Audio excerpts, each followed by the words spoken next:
Thusiyan Nandakumar. He is the editor-in-chief of the Tamil Guardian and joins us live from London. Thanks so much for speaking to us on the News Hour here on TRT World. Now, first of all, I want to go back to the inauguration ceremony when the president said that he wants to rule for all Sri Lankans. What's been the reaction, of course, to his election and to that comment from the Tamil community? Well, actually, if you look at his speech, what he ended up saying was he won without the Tamil and Muslim votes. And actually, he is a president that won pretty much in the majority community, so won singular votes. His inauguration ceremony as a whole was something that was full of singular Buddhist nationalist overtones. He held it in a city based on singular mythology. His whole speech was about, ruling the country as a whole, but it came with a lot of singular nationalist overtones, and his whole campaign was full of that. So actually, right now, for Tamils and Muslims in the north and the east, there's a lot of fear, there's a lot of trepidation. People are really worried. He is someone who was infamous during his time as Defence Secretary in 2009. He oversaw the shellings of hospitals. He is reported to have given direct orders to execute those that surrendered. He has been accused of kind of grotesque war crimes, and he has a case pending, a civil case in America right now over the torture of Tamils. So really, for a lot of the people in the north and the east, a lot of the people from Tamil and Muslim backgrounds, they're really worried and quite fearful of what's next.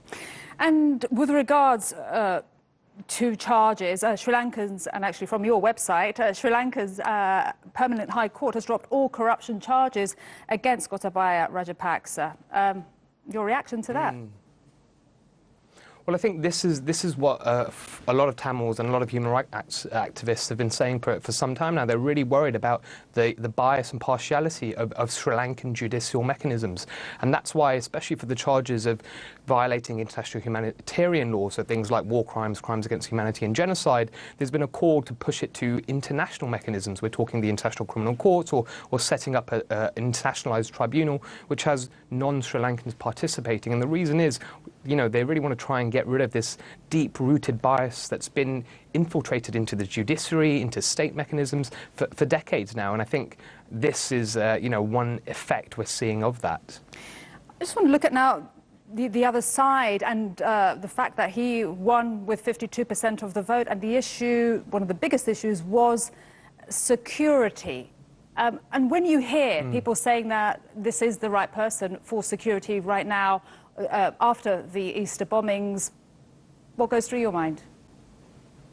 Yeah, I think we have to look at who that message was aimed at, really, because it wasn't aimed at the Tamils and Muslims, because for them, security means more military, more soldiers, more searches, more arrests, and that's definitely not what the people of the north and east want. They are very fearful. There's already a huge military presence in the north and east, especially in those Tamil provinces.